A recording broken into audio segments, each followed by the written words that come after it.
사랑하는 성도 여러분, 올 한 해를 시작하면서 어떻게 새해를 맞이하셨습니까? 각자마다 독특한 방법이 있으실 겁니다.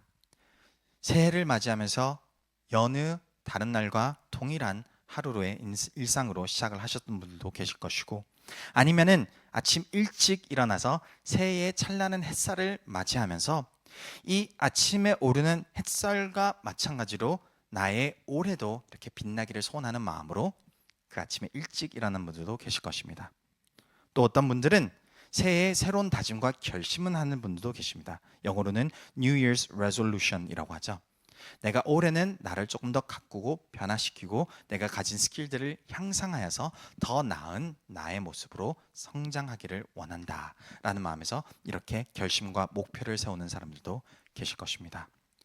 여러 방법으로 새해를 맞이하는 상황이겠지만 한 가지 공통점이 있습니다. 그 공통점은 바로 올해도 잘 살기를 원하는 마음, 작년보다 더 나은 삶을 살기를 바라는 마음, 즉 우리 모두가 추구하고 원하는 것은 행복이라는 것이죠. 그래서 새해가 시작될 때 우리의 마음은 소망이 차오르기 마련입니다. 그 행복을, 미래를 바라보는 시점 속에서 더 나은 것을 추구하고 바라고 의뢰 생각하기 때문인 것이죠. 이렇게 2025년 시작되면서 행복하고 내 마음이 들떠 있고 더 나은 것을 바라봐야 할 시점에 전 세계, 우리나라, 나의 일상이 흔들리고 있습니다. 우리가 접하는 모든 뉴스 매체나 인터넷이나 미디어만 봐도 모두가 다 불안을 설명합니다. 모두가 다 혼란스러움을 공포합니다. 모두가 다 어둠 속으로 걸어 들어가고 있다라고 표현을 합니다. 어느 때보다 올해의 시작은 더 어둡고 더 혼란스럽고 더 염려스러운 것이 사실입니다. 그것이 때로는 우리의 마음을 더 불안하게 만듭니다. 내가 보지 않고 싶어도 보게 마련이고 생각하고 싶지 않아도 또 들려오기 때문에 내 마음은 이러한 잡다한 소식으로 흔들리고 그와 더불어 내 미래가 불확실하다는 그 두려움 속에서 나도 더욱더 그 어둠의 터널로 빨려 들어가기 마련인 것이죠. 우리가 무엇을 붙들어야 합니까? 하나님께서는 우리에게 무엇을 약속하고 계십니까? 로마서 15장 13절 말씀은 이렇게 기록이 되어 있습니다. 소망의 하나님이 모든 기쁨과 평강을 믿음 안에서 너에게 충만하게 하사 성령의 능력으로 소망이 넘치게 하시기를 원하노라. 하나님의 약속은 하나님께서 모든 상황을 바꾸셔서 이제 다 잘 될 거야, 그래서 행복할 거야 라고 하지 않으십니다. 하나님은 우리의 불안한 이 어둠이 거쳐짐으로써 너의 인생이 더 좋아질 거야 라고 이야기하지 않으십니다. 무엇을 말씀하십니까? 내 안에 하나님이 계심으로 그 넘침으로 인해서 소망이 솟아나고 기쁨이 생겨난다, 이것이죠. 성령님이 우리 안에 능력으로 계신다는 것은 무엇입니까? 하나님의 말씀을 기억나게 하는 것입니다. 성경 말씀을 보면은 성령님이 우리 안에 거하심으로 하시는 역할이 무엇이냐? 예수님의 가르침을 기억하게 하시고 그것을 우리 그렇게 살아가도록 이끌어 가시고 우리에게 필요한 것을 이퀴핑 하심으로써 더욱더 하나님의 뜻으로 살아가게끔 만드시는 것이 성령의 능력입니다.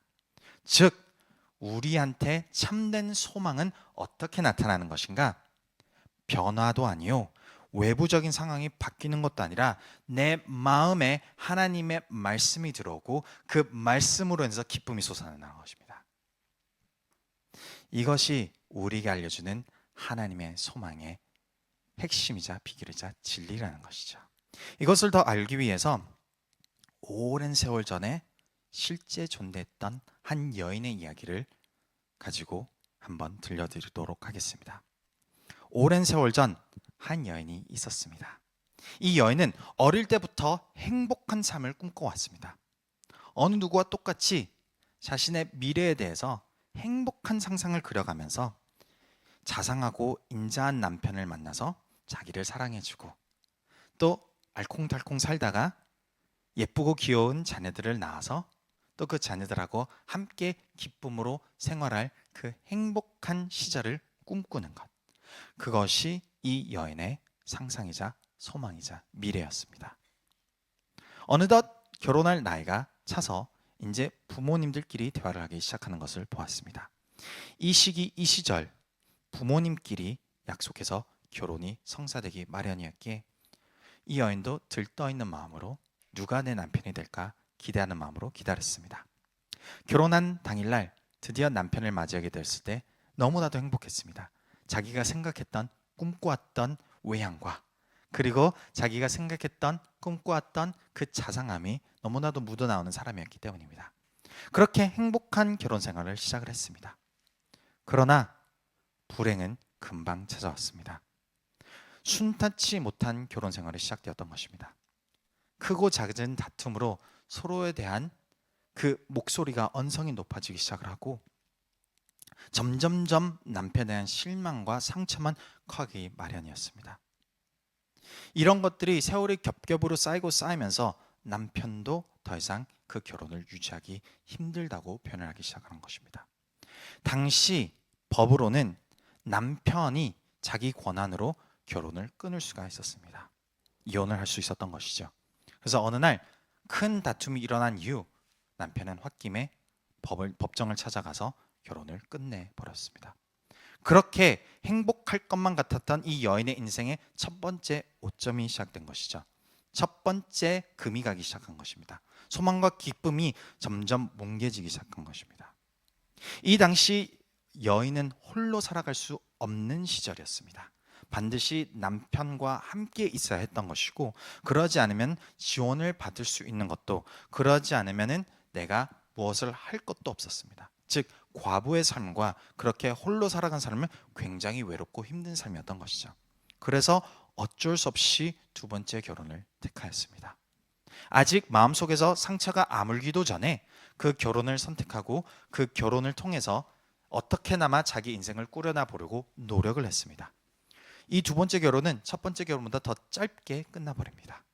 더 많은 상처가 쌓이고 더 많은 아픔이 그 여인의 마음을 더 뭉개버리기 시작을 합니다. 어떻게 하겠습니까? 어쩔 수 없습니다. 자기가 먹고 살려면 또 다른 남자에게 위탁을 하고 또 그 사람을 만나고 해야만 했던 것이죠. 그렇게 세 번째, 네 번째, 다섯 번째 결혼까지 실패를 하게 됩니다. 그 여인의 마음을 한번 생각해 보시기 바랍니다.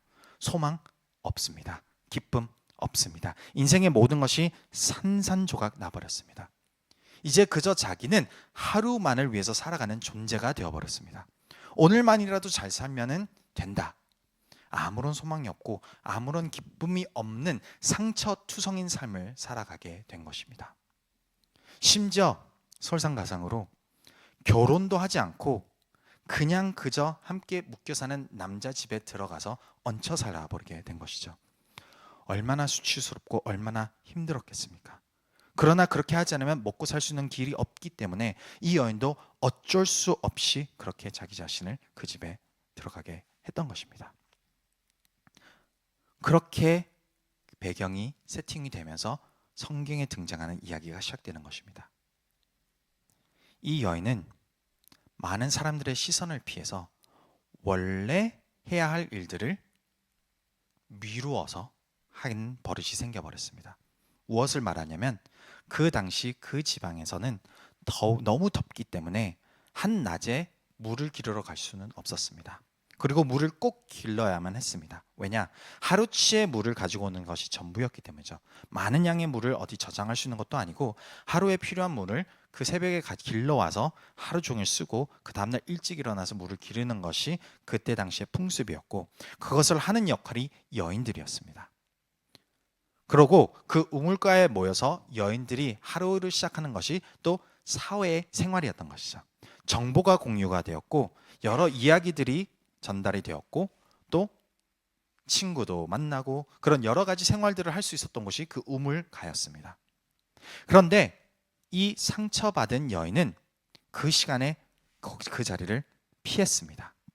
사람들의 눈초리가 두려웠던 것인지 자기를 평가하고 판단하는 사람들의 그 말투가 거슬렸던 것인지 아니면 그냥 인생에 대한 소망이 없어서 이제는 모든 것을 버려버리고 아무도 만나고 싶지 않은 것인지는 몰라도 원래 사람들이 가지 않는 12시 낮 시간대에 땡볕에 땀을 뻘뻘 흘리면서 이렇게 물을 길러 가는 것입니다. 아마 그 길은 땀과 눈물이 범벅되어서 매일 갔겠지요. 그만큼 아프고 힘들고 어려운 상황 가운데 요한복음 4장의 이야기가 시작이 됩니다. 그날도 동일한 하루였을 것입니다. 동일한 하루 물을 기르러 그 땡볕의 더움을 이겨내면서 또 눈물을 닦아내면서 자기 인생에 대한 아무런 소망이 없이 터벅터벅 걸어가고 있는데, 이 날은 다른 날과는 다르게 그 우물 옆에 자기가 모르는 한 사람이 앉아 있었던 것입니다. 처음에는 놀랐겠죠. 자기가 아는 그 마을 사람일까라고 마음이 쿵 가라앉았겠지만 보니까 한 번도 보지 못한 사람인 거예요. 근데 물은 길러야만 하는 겁니다. 이 물을 기르지 않으면 또 자기가 같이 살고 있는 이 남자가 어떤 소리를 할지도 모르는 것이고, 어쨌든 자기도 물을 마셔야 목마름을 해결할 수 있지 않겠습니까? 안 그래도 더운데. 그래서 걸어가면서 이 이상하게 앉아있는 이 남자에 대한 온갖 생각이 지나갈 것입니다. 왜 이 땡볕에 이 더위를 피하지 않고 어리석게 저 우물가에서 앉아있을까? 보통 우물 옆에는 햇빛을 피할 수 있는 곳이 많이 없었습니다. 그럼으로써 이 사람이 이 땡볕에 있다면은 왜 이렇게 하는지를 모르는 것이죠.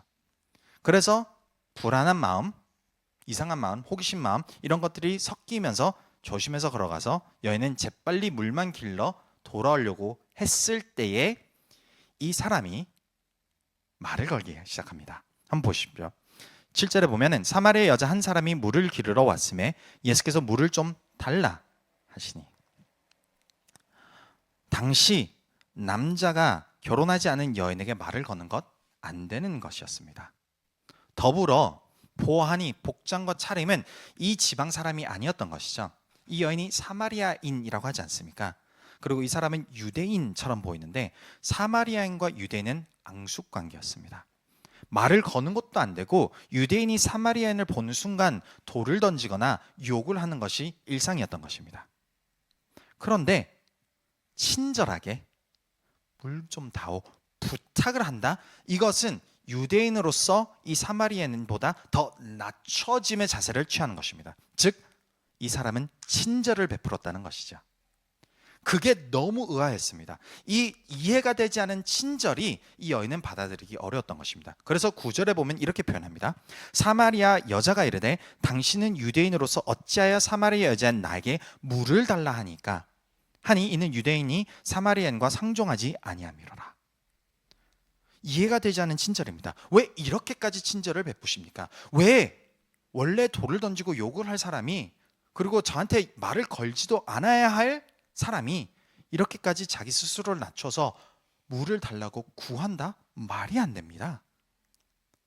그러니까 더 혼란스러운 답변을 이분이 말씀하시는데 이렇게 얘기합니다. 10절에 보면 내가 만일 하나님의 선물과 또 내게 물 좀 달라 하는 이가 누구인 줄 알았더라면 내가 그에게 구하였을 것이요 그가 생수를 내게 주었으리라. 생명수, 생수. 더 이해가 되지 않는 상황입니다. 분명 땡볕에서 땀을 뻘뻘 흘리면서 홀로 그냥 앉아있는 이상한 사람이 먼저 본인에게 말을 걸지 않아야 할 상황에 말을 걸어서 물을 달라고 했는데 왜 저한테 이렇게 부탁을 하십니까? 하니까 갑자기 돌변하는 거야. 내가 너한테 생수를 줄 수 있다. 이거를 내가 당했다고 생각해 보시기 바랍니다. 돌팔이 같습니다. 이상한 사람입니다.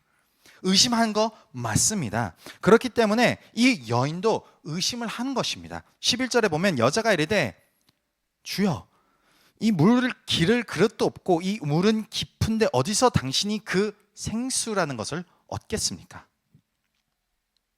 의심하는 겁니다. 그런데 이 여인은 이렇게까지 사람과 대화할 그런 상황도 많이 없었을 것입니다. 마음의 상처와 그 깊은 슬픔으로 인해서 말을 걸면은 도망가기 바빴을 터인데 이해가 되지 않은 친절과 이 이해가 되지 않는 생명의 말씀이 그 여인의 깊은 내재되어 있는 곳에서 꿈틀거리는 거예요. 무엇이? 소망이. 그래서 호기심이 생긴 겁니다. 내가 그동안 몰랐던 나의 소망에 대한 그 부분이 본인도 모르는 사이에 호기심과 궁금증으로 드러난 것입니다. 그래서 그것을 어떻게 해결하는지 한 번 더 물어본 것이죠. 그러자 더 이상한 이야기를 이분이 하십니다. 13절에 보면은 이 물을 마시는 자마다 다시 목마르냐니와, 즉 이 우물 안에 있는 물을 마시면 당연히 목은 마를 것인데, 14절에 내가 주는 물을 마시는 자는 영원히 목마르지 아니하리니 내가 주는 물은 그 속에서 영생하도록 솟아내는 샘물이 되리라 라고 말씀하시는 거예요. 누가 들으면 진짜 이상한 사람입니다.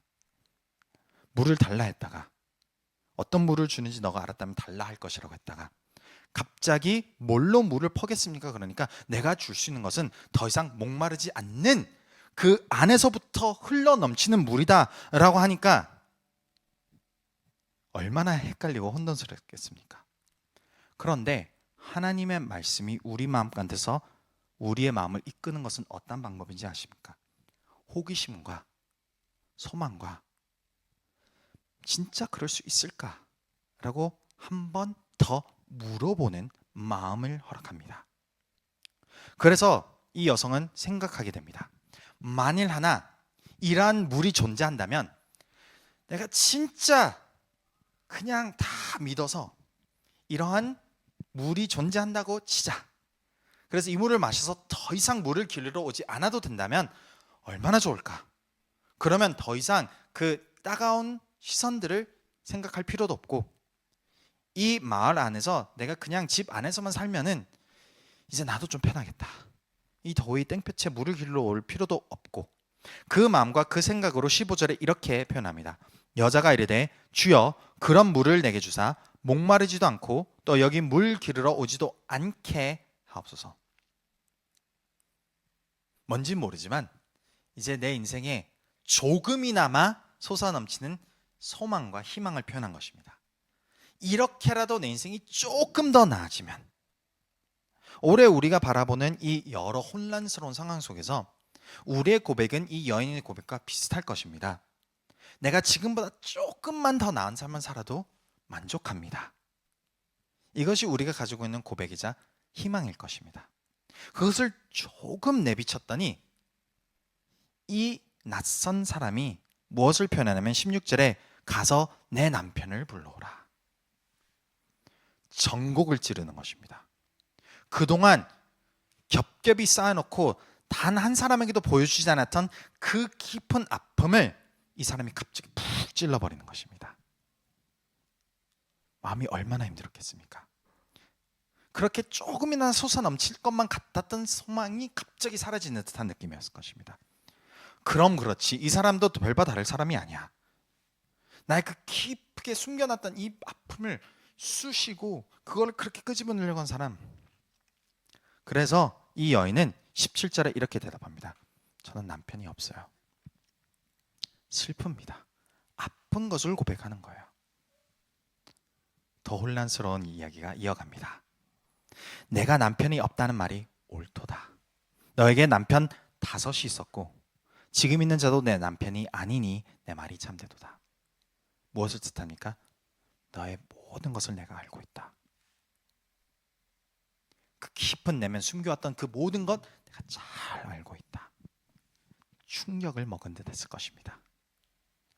하나님의 생명의 말씀 앞에 우리의 가장 깊은 아픔, 가장 깊은 바람, 가장 깊은 곳이 비춰집니다. 하나님의 말씀이 나를 어떻게 변화시키는 줄 아십니까?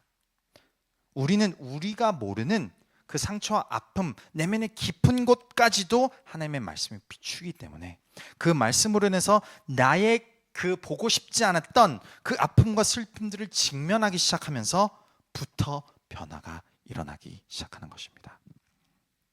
그래서 19절에 보면은 주여 내가 보니 선지자로소이다. 이제 태도가 바뀌어요. 자기를 마치 점을 꿰듯이 본 이 사람한테 하나님의 사람이군요. 나의 인생을 내가 살고 있었던 이 동네에서 나신 분도 아닐 텐데 지금처럼 SNS가 발달한 것도 아니고 이것을 이렇게까지 정확하게 아실 수 있는 분이라면은 하나님이 보내신 사람 맞습니다. 그래서 그 여인이 가지고 있던 평생의 의문을 지금 이 사람한테 던지는 겁니다. 무엇이 의문이었을까요? 혹시 내가 하나님 앞에서 죄를 범해서 그것 때문에 내가 이렇게 아픈 삶을 살고 있는 것일까? 즉 예배에 대한 본질적인 질문을 던집니다. 한번 보세요. 20절에 보면 우리 조상들은 이 산에서 예배하였는데 당신들의 말, 그 유대인들의 말은 예배할 곳이 예루살렘에 있다 하더이다. 본질적인 질문입니다. 이 질문의 깊은 내면을 들여다보면 이것입니다. 혹시 우리가 유대인들이 말하는 대로 예루살렘에 가서 예배를 드리지 않았기 때문에 내가 이렇게 피를 보고 있는 것입니까? 하나님의 뜻대로 살지 못했기 때문에 나는 지금 이 아픔을 경험하고 있는 것입니까? 본질적인 질문입니다. 우리가 하나님의 약속의 말씀이 다가왔잖아요. 그러면 우리도 이와 같이 반응을 하기 마련일 것입니다. 하나님, 내가 이렇게 힘든 것은 혹시 내가 뭘 잘못해서 그런가요? 아니면 혹시 내가 뭐 잘 못 섬겨서 그런가요? 아니면 내가 하는 교회에서 뭔가를 잘 안 해서 그런가요? 아니면 이 여러 가지 의문과 질문들이 하나하나 던져집니다. 즉 이것은 무엇입니까? 왜 이 아픔이 저에게 왔습니까? 왜 제 인생은 이렇습니까? 이 질문입니다. 그 질문에 예수님이 본질적인 답변을 해주시는데 21절부터입니다. 여자야 내 말을 믿으라. 이 산에서도 아니고 예루살렘에서도 아니고 너희가 아버지께 예배할 때가 이르리라. 너희는 알지 못하는 것을 예배하고 우리는 아는 것을 예배하노니 이는 구원이 유대인에게서 남이라. 핵심은 여기에 있습니다. 예배의 궁극적인 목표가 무엇이냐? 구원을 붙들고 내 인생에서 하나님의 구원이 임하는 것, 회복이 임하는 것, 변화가 있는 것, 이것을 찾고 있는 것이 아니라 그것이 바로 유대인을 통해서, 즉 메시아에 대한 것을 이야기하고 있는 것입니다. 모든 것을 회복하실 메시아. 그렇기 때문에 너가 알아야 될 것은 이것이다. 23절 아버지께 참되게 예배하는 자들은 영과 진리로 예배할 때가 오나니 곧 지금이라. 놀라운 이야기입니다. 지금 이 여인에게 무엇을 이야기하고 있는 것인지 아십니까? 너희들이 예배하고 있었던 이 모든 순간, 이것이 예루살렘에서든 이 산에서든 이루어졌던 이 모든 것이 이제 때가 됐다. 이제 구원이 이 시간에 도착하였도다. 이것을 이야기하고 있는 겁니다. 그래서 하나님 앞에 예배하는 자들은 24절을 하나님은 영이시니 예배하는 자가 영과 진리로 예배할 것이니라. 어마어마한 진리를 선포하는 것입니다. 놀랍습니다. 그렇기 때문에 여인이 25절에 이렇게 대답하는 거예요. 여자가 이르되 메시아 곧 그리스도라는 이가 오실 줄 내가 아노니.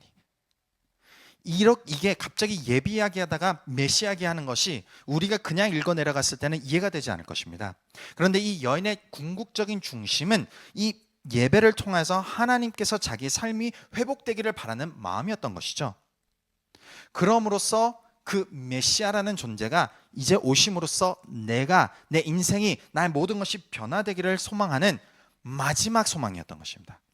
내 인생 가장 깊은 곳에 나도 몰랐던 마지막 희망과 소망을 비추는 것입니다. 그래서 그가 오시면 모든 것을 우리에게 알려주시리이다.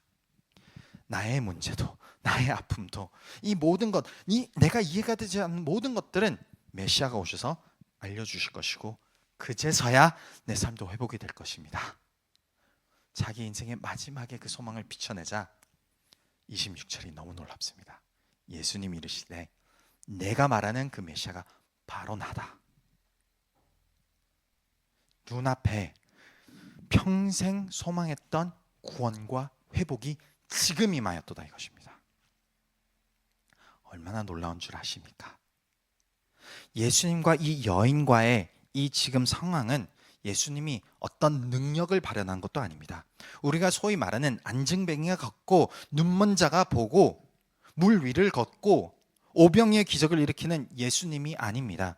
그저 여인을 그 땡볕에서 기다리셨고 그 땀을 뻘뻘 흘리는 상황에서 친절을 베푸시다가 진리만 선포하십니다. 내가 생명의 그 넘치는 소망과 기쁨이니라. 나를 마시는 자는 그 안에서 솟아넘치는 기쁨이 있을 것이니라. 내가 메시아다. 이거밖에 이야기하신 것 아닙니다. 즉, 이 여인에게 무엇을 전달한 것입니까? 생명의 말씀입니다. 이것을 듣고 그 의문이 해결이 되고 그 앞에서 생명의 말씀 예수 그리스도를 직면하고 받아들일 준비가 되자 여인은 변합니다. 인생이 바뀐 것 아닙니다. 5명의 그 남자와 이혼한 상황이 그 아픈 과거가 지워진 것 아닙니다. 그렇다고 지금 돌아가서 자기 인생이 변화된 것도 아닙니다. 무엇이 변했습니까? 내 안에 고갈되었던 그 샘 안에서 솟아 넘치는 생명이 넘치기 시작한 것입니다. 무엇으로 인해서? 하나님의 말씀으로 인해서. 그래서 보면 28절에 여자가 물동이를 버려두고 목마른 것까지도 잊어버린 겁니다. 뛰쳐갑니다. 동네로 들어가서 사람들에게 이르되, 평생 이 사람들과 벽을 쌓고 이 사람들을 피해서 땡볕으로 우물을 갖는 이 여인이 자기 아픔과 자기의 이 모든 것이 회복되었다라는 것을 자랑스럽게 지금 목소리로 크게 내면서 표현하고 있는 것입니다. 29절에 내가 행한 모든 일을 내게 말한 사람을 와서 보라. 이는 그리스도가 아니냐 하니. 흥분한 것입니다. 이건 점잖게 읽을 수 있는 구절이 아닙니다. 이 여인이 너무나도 흥분한 거예요. 나의 모든 것, 나의 모든 아픔, 나의 모든 슬픔 다 아시더라. 어떻게 해야 될까요? 이 사람이 메시아인 것 같아요. 우리가 그동안 배워왔던 하나님 구원자, 이 사람이 맞는 것 같아요. 여인의 인생은 완전히 변해버렸습니다. 자기의 아픔, 자기의 슬픔, 이것이 이제는 자기에게 더 이상 슬픔이 된 것이 아니에요. 무엇이 됐습니까? 예수님을 나타내는 통로가 되어버립니다. 그래서 39절을 보면 여자의 말이 내가 행한 모든 것을 그가 내게 말하였다 증언함으로, 그러니까 5명의 남편이 있었고 이혼했고 지금도 그런데 그것을 다 인정하시고 깨달으시고 내가 너를 구원하러 왔노라 이 이야기를 하신 예수님을 증언하고 있다는 것입니다. 내가 이렇게 아팠었는데 구원자가 오셨어요. 이것을 원래 감추던 사람이 갑자기 막 이야기를 하고 있으니까 마을 사람들이 얼마나 놀랐겠습니까? 그래서 그 동네 중에 많은 사마리아인이 예수를 믿는지라. 너무 사람이 변화돼도 이렇게 변할 수는 없기 때문에 너무 놀라서 예수님에 대해서 믿어보기로 작정을 한 것입니다. 그러고 예수님께 달려가서 40절에 보면은 제발 어떻게 이 여인을 이렇게까지 변화시켰는지 예수님 우리도 들어보고 싶습니다.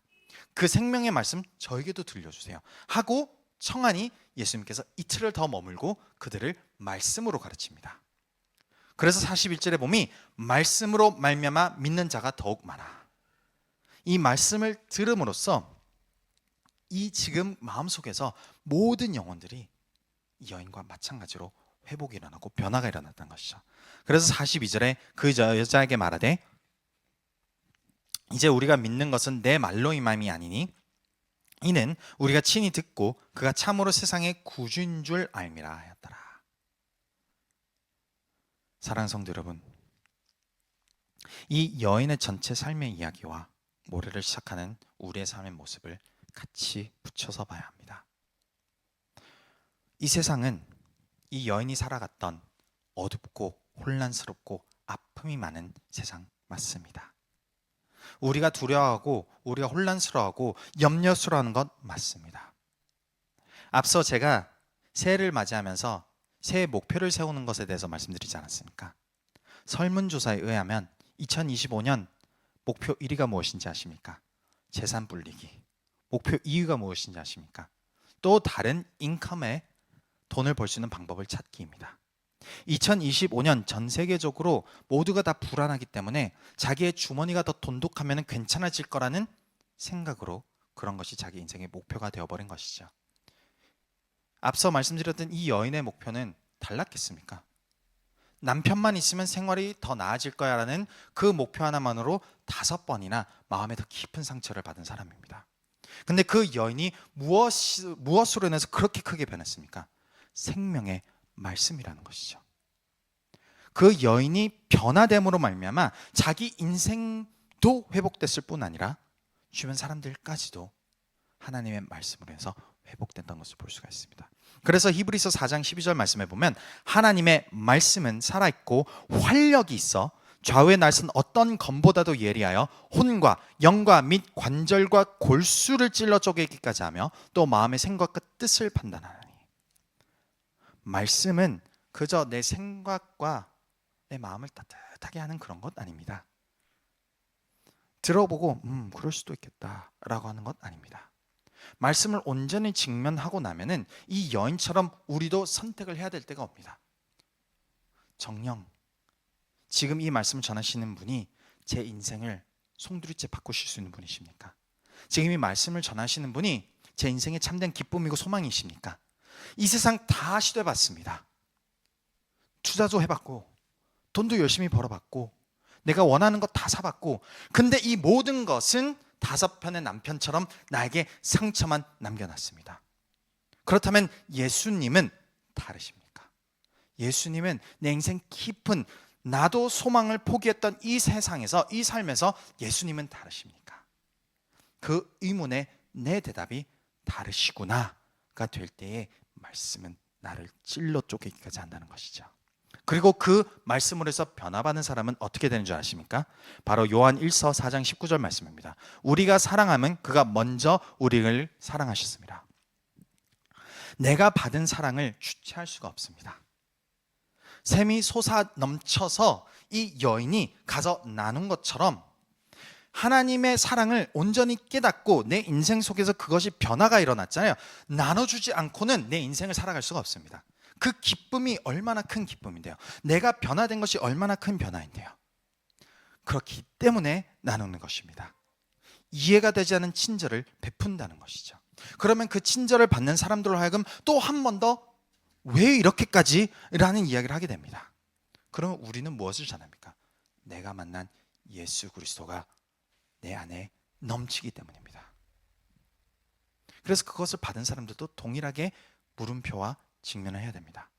이 예수가 누구길래?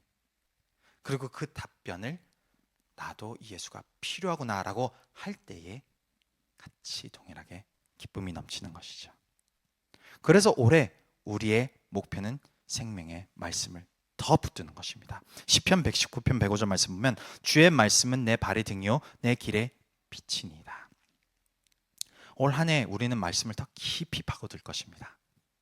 그것을 붙들고 내 삶 속에서 이 말씀이 나를 그냥 따뜻하게 내 생각이 조금 변하는, 이성사고를 변화시키는 이런 것이 아니라 인생이 변하는, 나의 모든 것이 트랜스폼 되는 그런 한 해가 되기를 소원합니다.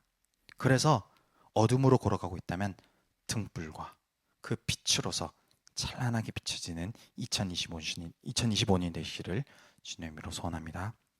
요한복음 8장 12절 말씀을 읽고 찬양하는 시간을 갖겠습니다. 예수께서 또 말씀하여 이르시되 나는 세상의 빛이니 나를 따르는 자는 어둠에 다니지 아니하고 생명의 빛을 얻으리라.